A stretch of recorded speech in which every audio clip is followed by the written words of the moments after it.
दोस्तों नमस्कार। देखिए होता क्या है कि आपने एक ये समस्या महसूस की होगी कि कुछ लोगों को सोते समय खर्राटे आते हैं।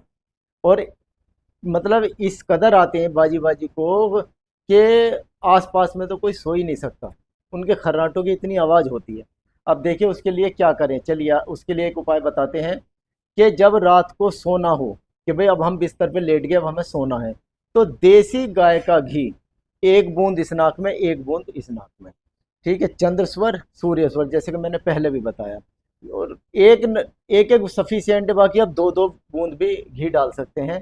तो उससे होगा क्या, एक तो खर्राटे आने बंद हो जाएंगे, दूसरी चीज नींद बहुत अच्छी आएगी। तो आप करके देखिए एक बार।